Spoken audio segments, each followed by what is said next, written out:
சில சந்தர்ப்பங்கள்ல என்னன்னே சொல்லலாத ஒரு கவலை உங்களுக்கு மனசுக்கு இருக்கும். அதை யார் கேட்டாலும் அது என்னன்னு உங்களுக்கு எக்ஸ்பிரஸ் பண்ணவே இயலாம இருக்கும். உங்களுக்கு திடீர்னு ஏதோ ஒரு புதுசா ஒரு அநியாயமோ, ஒரு கவலையோ, ஒரு லொஸ்ஸோ வந்திருக்காது. எந்த நாளும் மாதிரி தான் காலையில விடிஞ்சிருக்கும், இரவாகியிருக்கும், சாப்பிட்ருப்பீங்க, சாப்பாடு சமைச்சிருப்பீங்க, மத்த எல்லா வேலையும் செஞ்சிருப்பீங்க. ஆனா என்னன்னே தெரியாத ஒரு மனசுல ஒரு கவலை இருக்கும். அப்படியான சந்தர்ப்பங்கள் மிச்சம் மிச்சம் டேஞ்சரஸான சந்தர்ப்பங்கள். அந்த டைம்ல நீங்க எந்த டிசிஷனும் எடுக்கக்கூடாது. அந்த டைம்ல யாரோடையும் பெருசா டீட்டெயிலா பேசக்கூடாது.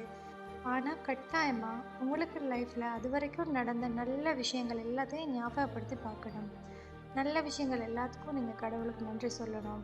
இன்னைக்கு என் மனநிலைமை இப்படி ஆகிக்கிறதுக்கு ஏதாவது அவுட் சைட் காரணம் இருக்கான்னு யோசிக்கணும். அதை யோசிச்சு என்னன்னு கண்டுபிடிக்க முடியும்னா முடிங்க. இல்லன்னு சொன்னா அப்படியே அந்த டேய விட்டுருங்க. That's okay. That's okay. இருந்தாப்புல 1 நாள் 2 நாள் அப்படி வரத்தானே செய்யும்.